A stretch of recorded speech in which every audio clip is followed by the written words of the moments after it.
I'm so excited. I found a new interconnected standalone small town romance series, and I've just finished book 1. Jump in the car with me and I'll tell you which book got the series started.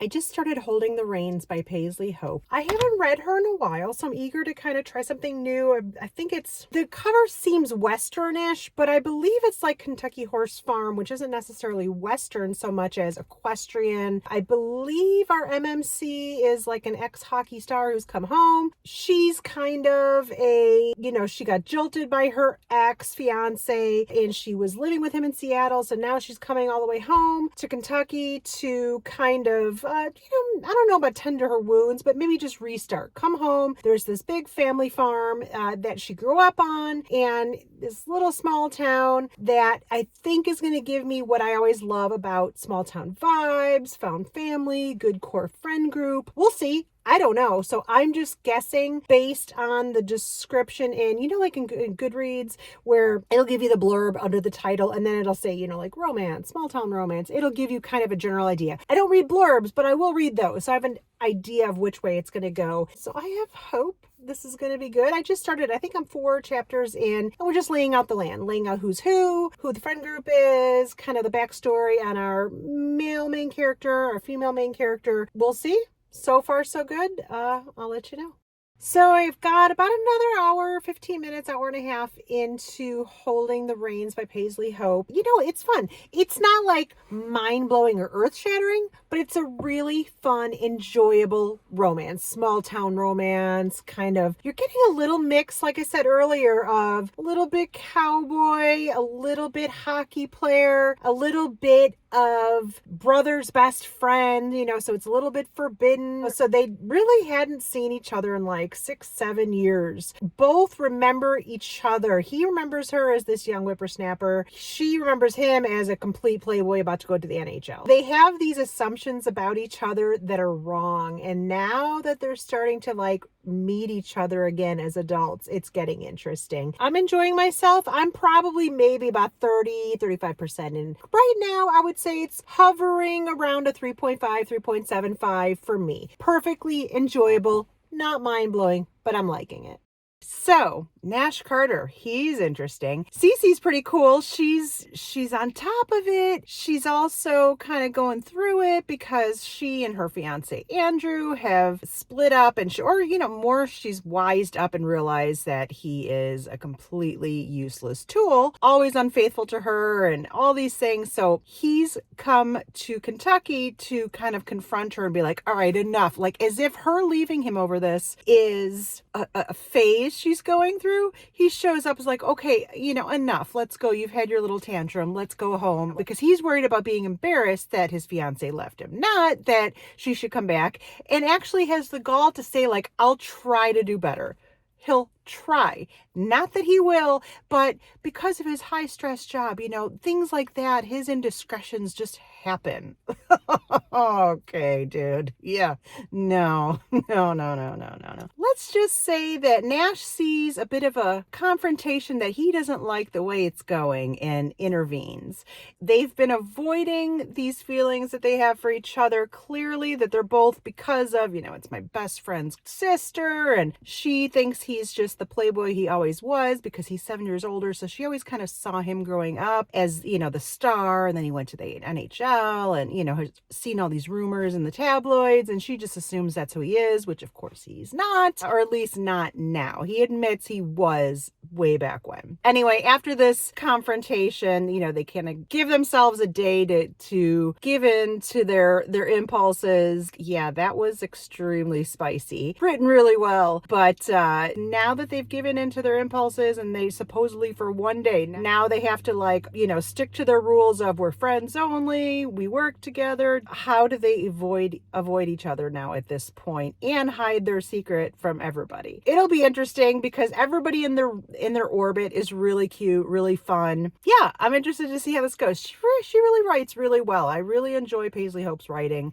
So I just got to work, and sure enough, it's the day after they let themselves have their little, their one night only. And exactly what I was kind of like looking for and hoping for is happening. You're getting friend group text threads that are hilarious. On the guy side, same thing. He's hiding things and they're just kind of just doing their thing. I don't know. It's just now like the part that I really, really love when it comes to small town romances is kicking in, where the friend group gets really funny and supportive, and then the gelling of all these people kind of coming together is happening, and it looks like it's going to make for a really good series. So I'm excited.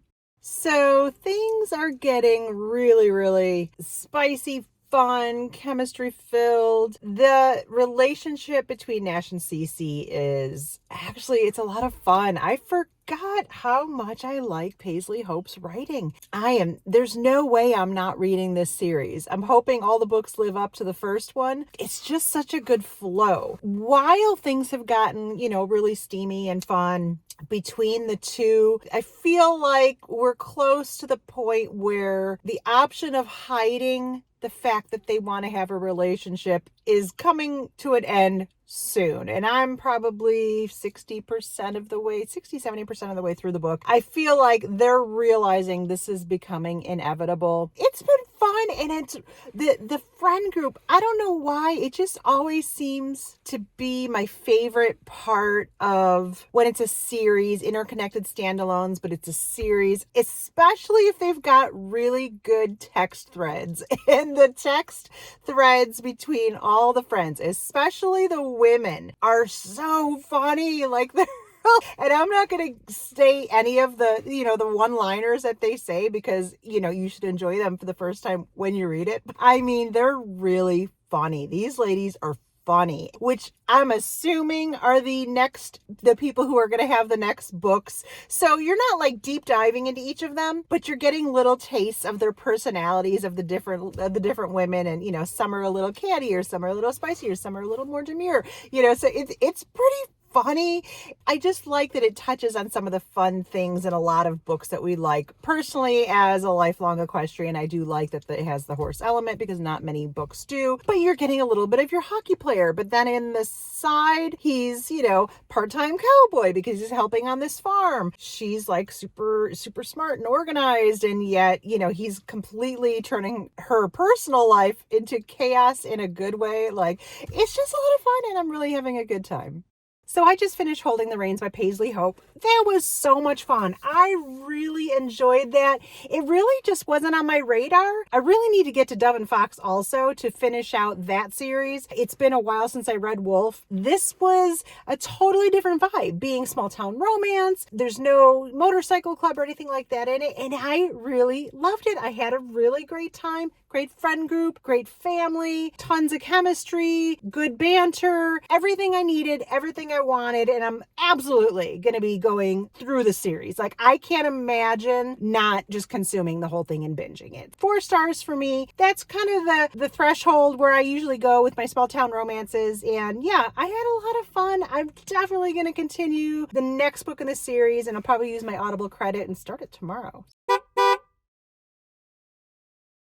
So as I mentioned last week in my video, I am in full-blown like mood reading insanity. I've tried like 3 or 4 books this week. I've already forgotten 2 of them. Before I found a romantic suspense novel that I'm reading right now, one of the books that I tried really hard to get into was Chasing the Wild by Elliott Rose. Now, I've not read that author, so I didn't know if it's a good, fit for me. I've seen the cover make the rounds a lot lately, and I was already in a kind of looking for a romance with small town vibes or even mountain village vibes and things like that. So this book had everything going for it. Small town, mountain, they're snowed in. It wasn't age gap, which I don't care about. I mean, I can take it or leave it. It's not particularly like my favorite trope, but I don't dislike it either. But it would have been nice to read somebody in their 40s. Like, I'm all for that. I tried really hard. It had all the pieces, like that, and like all these cool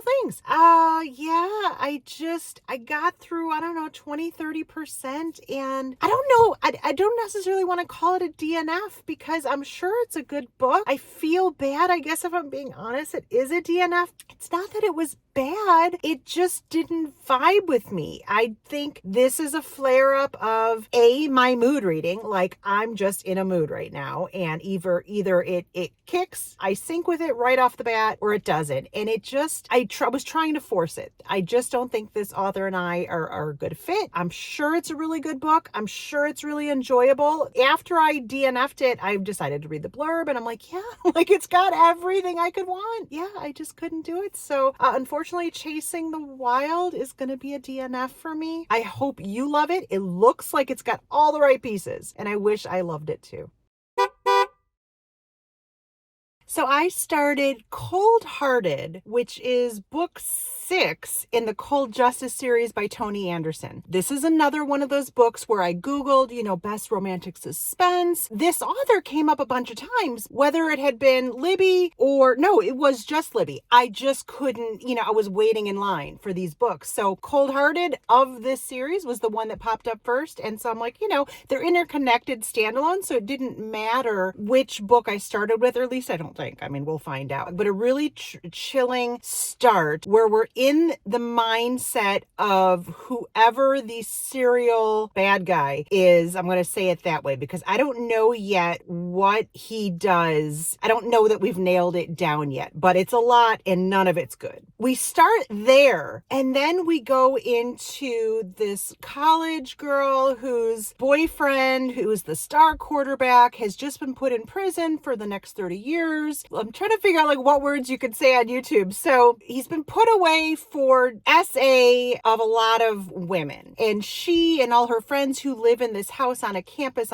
in a college town all hate the detective who is the one that nailed him and put him away with some really solid evidence. So I don't know if it's implying, that yes, he is guilty. No, he isn't guilty. If you're meant to wonder. So I'm in the wondering phase. I don't know. Did he? Didn't he? Is he innocent? Is he this poor guy? And this poor girl she's like, stand by my man. She's determined, of course, she's 20. So what does she know yet? But she's determined to stick by him for however long the appeals process takes and, whatever. A lot going on in that aspect. We're meeting the detective who has put him away. The way we meet her is horrifying. She and Cassie, who is the college student, in a way that's pretty horrific. And so in this horrific instance, our detective meets an FBI agent who she had a one-night entanglement with way back when, and there's some bad blood because of it, because they both lied. He said he was a Marine. She didn't say she was married. I'm guessing that there's a lot more to her not having told him that. We don't know that yet, so we don't know, was she just a horrible person and did this, or was there a lot more to it? He has been sent, because of the severity of the crime that's just happened, the police chief in her little itty bitty town has requested FBI BAU assistance. The nearness of this horrific trial that had just happened that locked away this boyfriend, the media surrounding it, this new case ties to it, because if they locked up the wrong person, then they've got a serious problem. Somebody's still out there. If they didn't, then they've got a copycat out there. So they need this FBI guy to kind of help the local itty bitty two-detective town figure out what happened. And so they're going to be forced to work together. It's a recipe for, some good fireworks. So far, the action, as far as the suspense, the horrifying nature, and just the details and the flow of it is really good. So I'm totally agreeing with everybody who recommended this. And I'm really excited to see how the flow maintains itself. It's my first time reading this author, so we'll see. I'm just shy of 40% in Cold Hearted, and things are really heating up. Female main character, her name is Erin Donovan, and she is a former NYC cop. She was very, very well trained. She was like the youngest detective ever, and that doesn't even account for the fact that she's also a female. But clearly things happened in her life that caused her to up and leave for this upstate New York, itty bitty little town. Darsh is our male main character, and he is the FBI agent who's come to kind of, without her knowing, check on her previous case, but also also help her in this new case, which is a double unaliving that may or may not have to do with the case from a few years ago with that football star. Given their animosity because of their past, we're of course starting to peel back the layers of what was happening, why she lied, why he lied. So they're starting to gain that mutual respect for each other. You know, what I like about this is it's not like, it is romantic suspense, but it's not like an insta love while they're also working this really good case. Sometimes you can get books that work, that have like crime procedural elements that are written really well, and also a romance that's written really well, but usually the romance is like insta lovey, and this isn't the case. This is, they're having to go back, not enemies, but there was a lot of baggage to the one night that they had, and then meeting up again. You know, they both lied to each other, so they had to start below square one to work their way back. So now they're gaining respect and admiration for each other, as well as seeing that there was more to the story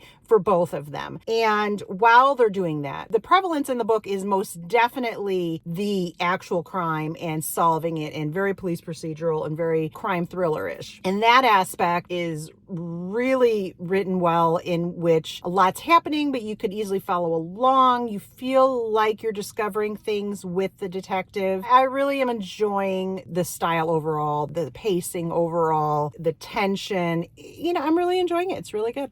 I finished Cold Hearted, and yeah, I really enjoyed that. I think my mood reading has finally gotten off the roller coaster of, you know, needing 100%, you know, romantic suspense instead of just suspense or just thriller. And so my interest definitely took over on the suspense, mystery, whodunit, cat and mouse game of it.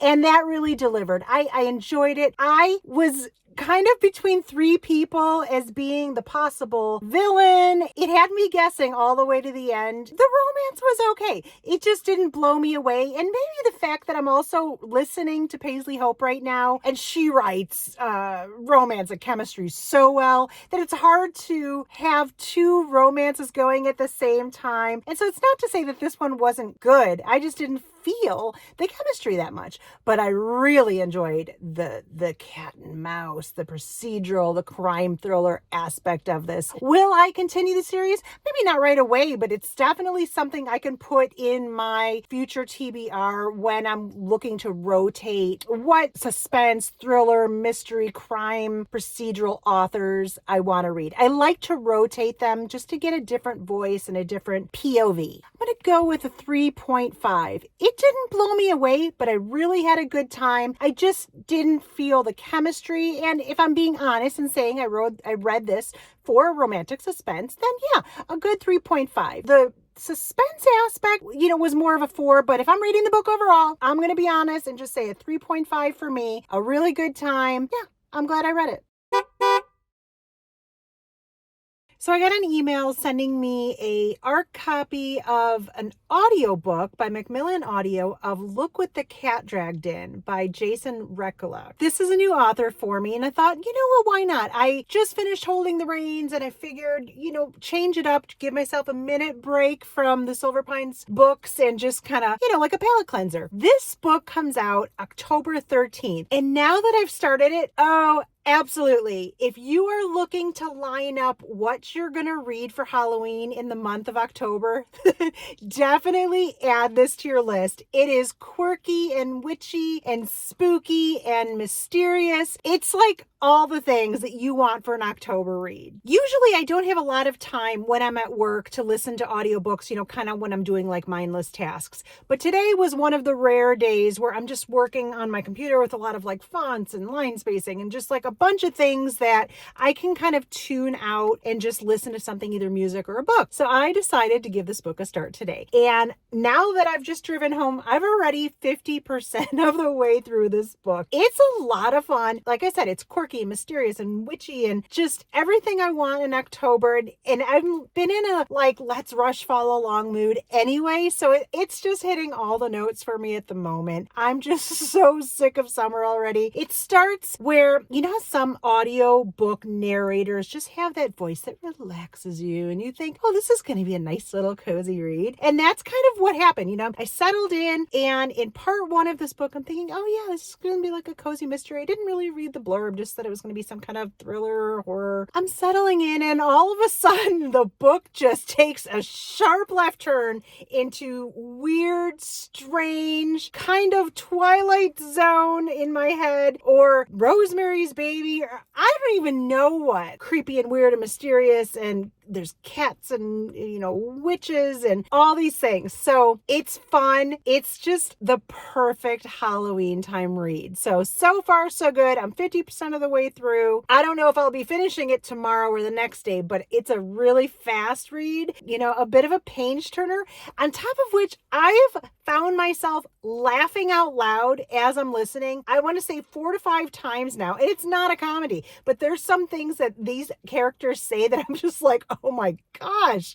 Yeah, it's a lot of fun. So this story is essentially, Penny is a cartoonist who has a series of books that, while she wishes they would be for adults, they're more for preteens, and they always revolve around cats. She stumbles upon, through various situations, I don't want to give away too much, cat sitting this cat called Godfrey. And at first, she and Godfrey get along really, really well. He seems to just adore her, which apparently is very odd, and so that's why the owner asked her if she could cat sit, because she's going to Europe for 2 months. At first, it's awesome. The cat's just adorable. They get along really well. Then, like I said, sharp left turn. Things start getting weird. Dreams get weird. Her skin gets all patchy. All these things start happening. It's a roller coaster. It is eerie, spooky, creepy. It's just perfect for Halloween time TBR. I mean it. It really is. It's totally and completely gotten me in the mood for fall. I just burned through this book really quick. It is an audio that I listened to, and it was narrated very well. One of those voices that just puts you at ease. And so I did enjoy that. Also, I would imagine it reads just as well. Thank you to Macmillan Audio for offering me this book to listen to. I really enjoyed it. Not all the time when you get offered an ARC, especially unsolicited. You never know if you're really going to like it. And so I'm always hesitant. I don't want to be mean, and I don't want to leave a negative review. I didn't have to worry about this at all in this case. It was really enjoyable. 4 stars for me. I completely and totally enjoyed it. Really, really fun. Quirky, spooky, eerie, a little bit gross. Some things just make your skin crawl, and a satisfying ending. So I highly recommend Look What the Cat Dragged In. I hope you enjoyed this driving vlog. Again, I'm super duper busy at work, and so not having to set up lights and camera and all of those things, it just makes it a little bit easier right now while I'm kind of stressed out. And so you get to ride to work with me and kind of just go over my books while they're fresh in my head. And so I hope you had a good time too, and I'll see you next week.